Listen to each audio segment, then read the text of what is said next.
What's up YouTube, this is Tessa5th and welcome back to another video. For today's video, I'm going to be reviewing a little known game, and by little known game, I mean a game that has won like multiple BAFTA awards, a bunch of other gaming awards, and that game is known as Hellblade: Senua's Sacrifice. When I first played Hellblade for the first time, I did not know what I was in for. I was freshly off the heels of finishing Horizon Zero Dawn and finishing getting mauled by 4 Valkyries in God of War 2018, so I saw Hellblade and was like, another Norse mythology based game, sign me up. And I definitely didn't play it because it released on my birthday. I'm not somebody that has such a big ego that I would play a game that released on my birthday. You know, the game's a game. However, I will say that the first 30 minutes of this game alone will make you realize that the Viking aesthetic is just mere decoration and hides what the true purpose of what Hellblade is.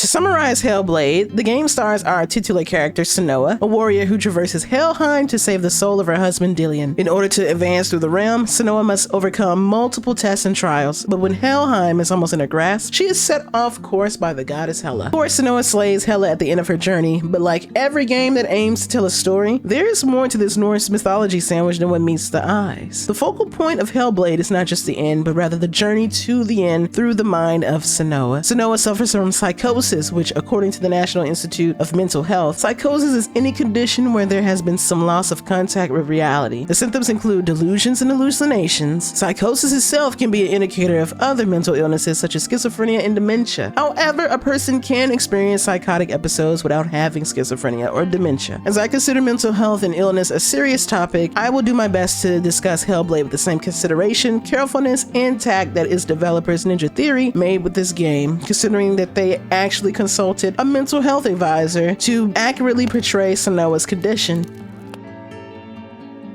The biggest impression left upon me with this game was the decision to use mental health as the foundation of Hellblade. It's not so easy to see the mental suffering and trauma of severe mental illness, but what if we could find a way to see it? Games are capable of drawing you in for hours on end, playing the role of a character who is different from you, experiencing their perspective, and actively involving you in a world that functions with a different set of rules. From what I gauged online after completing the game and seeing what other people's thoughts were, I saw a few who were under the impression that Hellblade sort of undermined the severity of those living with schizophrenia or at the least possibly dealing with psychosis, but I confidently disagree with such a notion. There are no scenes or dialogue that even suggests mocking or ridiculing such serious elements, nor is it intending to portray having a mental disorder as a superpower. What were you thinking? Did you really think you could win? How stupid can you be? So stupid. Everyone hates her. She's cursed. The shadow hates. Look at you. A warrior. Worthless. Weak. Pathetic. Go on. Feel sorry for yourself, because there is no one left to do that for you. Everywhere. You failed. What's that? Take it.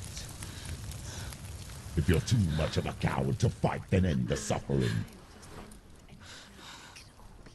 Broken and lost. Just like your sword. Come on. There.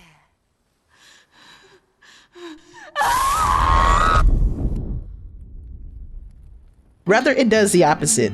It presents Senua's psychosis as much as a character that she is while searching for her husband Dillion. Instead of treating Senua's mental disorder as an interactive attraction, this game does quite the opposite. Hellblade is designed to allow players to walk a mile in Senua's shoes. To give us who don't know what schizophrenia or psychosis is, or if you do have loved ones dealing with such a mental disorder, a playable experience as to what they possibly deal with on a daily basis. The courage to make this a focal point in the game might make other elements of Hellblade seem a bit lacking if you were expecting a grandiose AAA title game, but when it comes to reviewing a game, I and my channel believe that a game should be reviewed based on identifying and understanding what the game is clearly built upon or around, how well it is done, and does it make the game shine or falter. Thus, relating back to Hellblade, this review centers on how well Ninja Theory blends Norse mythology is supernatural with the reality of a person dealing with a mental disorder. A major significance that you will hear, rather than see, accompany Senua is the voices chorusing inside of her head. What I find intriguing about the voices is that they interact with both Senua's thinking and her actions. Granted, they are there for immersion, but the level of detail put into the voices is impressive. These voices not only commentate on what's going on around Senua,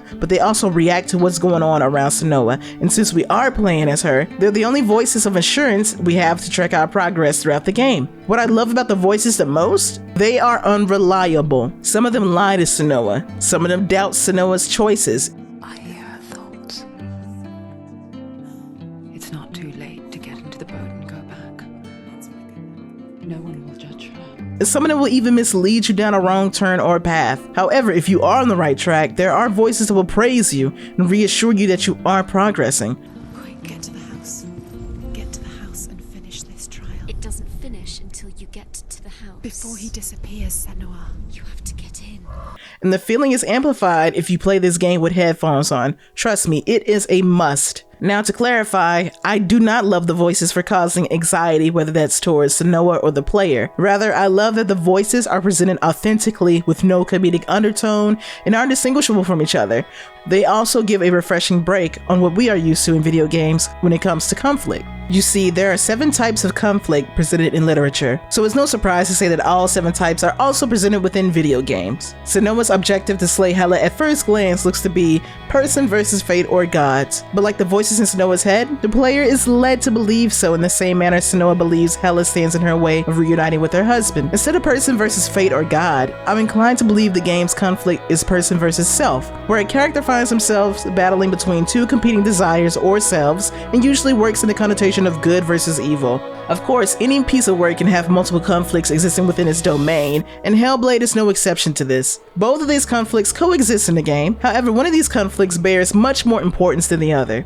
Heavily impacts the story, character, and world itself, has more of a prominent presence. Dare I say it mirrors the game and tricks us into believing that Senua defeating Hela is the main conflict, and yet that isn't. Which is why I believe Senua vs. Hela is a sub-conflict, and the main conflict is actually Senua vs. Senua. But to mark Senua battling the voices in her head as literal evil would be thinking too much on the head of the nail, and a cookie-cutter concept that most games or media who try to depict person versus self lean on. The voices are not evil. Rather, they are an obstacle within Senua herself that she has to persevere and overcome. It is quite the struggle for her because they don't exist as a physical entity, rather they exist within her.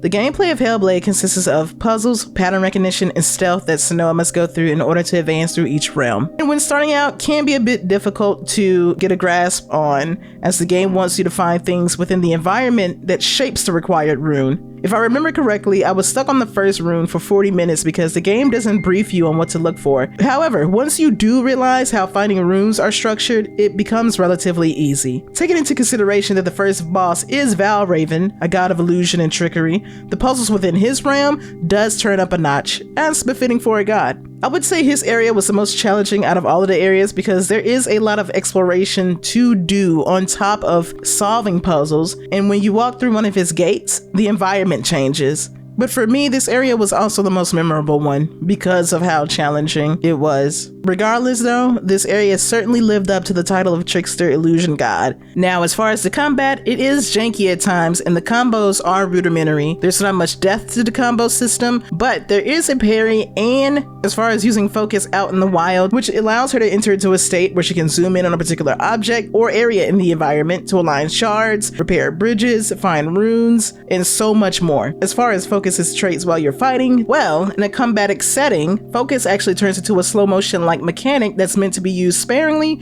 rather than exploited. You see, there are certain enemies who have moves or movement that renders them invisible, which are usually bosses, requiring for focus to be activated in order to see and hit them while enabling Senua to fight at normal speed to get some extra damage in. The only time where you might experience some difficulty is having to fight multiple enemies at a time, but other than that, you should have a fairly easy time fighting in the game. Speaking of bosses, bosses, I briefly mentioned them while bringing up the focus mechanic, but the boss fights are uniquely different from each other. From the trickster deity Valraven to the infamous wolf god Fenrir, not only do their attacks and fighting styles live up to their names, but so does the areas leading up to them. With Valraven, like I mentioned earlier, you are tasked with navigating through a puzzle-like maze, passing through gates that will alter your surroundings. For Surtur, ashes and burned villages suggest you are entering the god of fire's area. Facing your fears in the middle of darkness leads to the wolf god Fenrir, who prefers to lurk in the shadows of darkness before launching his attacks. In the shadows of dead bodies in the hopes of finding Dillion surrounding Senua when she reaches Helheim confirms that you are now facing the goddess of the underworld, Hela.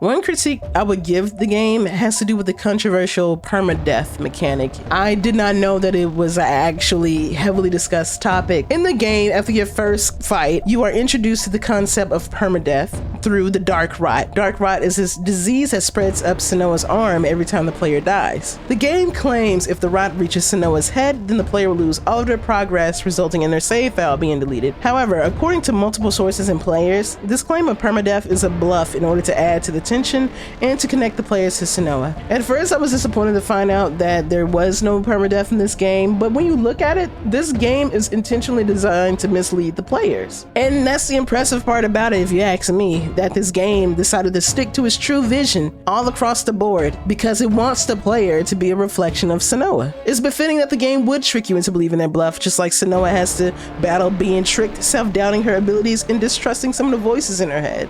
And this is all being done by herself. I will say though, it would be nice if perhaps when the dark rot reaches Senua's head after a certain amount of deaths that the player reaches, she might not die, but a secret bad ending could possibly be unlocked if you allow the rot to get that far. That would be pretty cool to do.